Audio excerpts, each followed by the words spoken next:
దర్శకుడు ప్రశాంత్ నీల్ స్వేచ్ఛగా సినిమాను రూపొందించే అవకాశాలు ఉన్నాయి. ఈ సినిమాను మైత్రి మూవీ మేకర్స్ వారు భారీ మొత్తంగా ఖర్చు చేసి రూపొందిస్తున్నారు. ఈ సినిమా కంటే ముందు ఎన్టీఆర్ తన బాలీవుడ్ ఎంట్రీ మూవీ వార్ 2తో ప్రేక్షకుల ముందుకు రాబోతున్నాడు. హృతిక్ రోషన్ హీరోగా నటించిన వార్ 2 సినిమా వచ్చే ఆగస్టులో ప్రేక్షకుల ముందుకు రాబోతుంది. ఇక డ్రాగన్ మాత్రం వచ్చే ఏడాది సమ్మర్ కానుకగా విడుదల కాబోతుంది.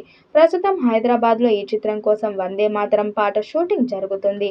ఎన్టీఆర్ మ్యాన్ ఆఫ్ మాసెస్ ఇమేజ్ను హైలైట్ చేసే విధంగా ఈ పాటను భారీగా చిత్రీకరిస్తున్నట్లు సమాచారం. ఈ చిత్రానికి మొదట డ్రాగన్ అనే టైటిల్ ప్రచారంలో ఉన్న అదే పేరుతో తమిళంలో చిత్రం ఒకటి ఉండటంతో టైటిల్ మారే అవకాశం కనిపిస్తుంది. ప్రస్తుతానికి ఇది ఎన్టీఆర్ 31 అనే వర్కింగ్ టైటిల్ తో పిలుస్తున్నారు.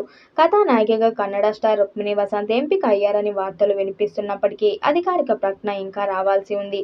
ఈ పాట ఎన్టీఆర్ కెరీర్లో ఒక మైలురాయిగా నిలుస్తుందన్న అంచనాలు ఉన్నాయి. అభిమానులు పాటకు సంబంధించిన ఫస్ట్ గ్లింప్స్ కోసం ఆసక్తిగా ఎదురు చూస్తున్నారు.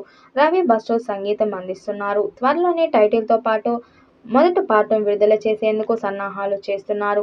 ఇప్పటికే కర్ణాటక, హైదరాబాద్లో పలు షెడ్యూల్ పూర్తయ్యాయి. రామోజీ ఫిలిం సిటీలో ప్రశాంత్ నీల్ ఇటీవల కనిపించడంతో షూటింగ్ యాక్టివ్గా జరుగుతున్నట్లు స్పష్టమైంది. ఈ ప్రాజెక్టును మైత్రి మూవీ మేకర్స్ మరియు ఎన్టీఆర్ ఆర్ట్స్ పాన్ ఇండియా స్థాయిలో భారీ బడ్జెట్తో నిర్మిస్తున్నారు.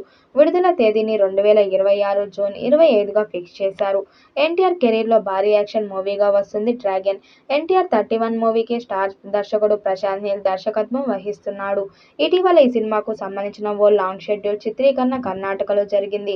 లేటెస్ట్ షూటింగ్ షెడ్యూల్ హైదరాబాద్లో జరుగుతుంది.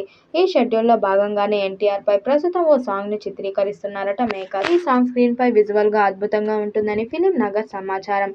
అయితే ఈ పాట రెగ్యులర్ సాంగ్ కాదని దేశభక్తిని గుర్తు చేసేలా ఉంటుందని టాక్ వినిపిస్తుంది. Gulshan Kumar, Bhushan Kumar T Series film సమర్పణలో Mythri Movie Makers NTR Arts banner పై కళ్యాణ్ రామ్, నందమూరి, నవీన్ ఎర్నేని, రవిశంకర్ ఎలమంచిలి, హరికృష్ణ కొసరాజు నిర్మిస్తున్నారు.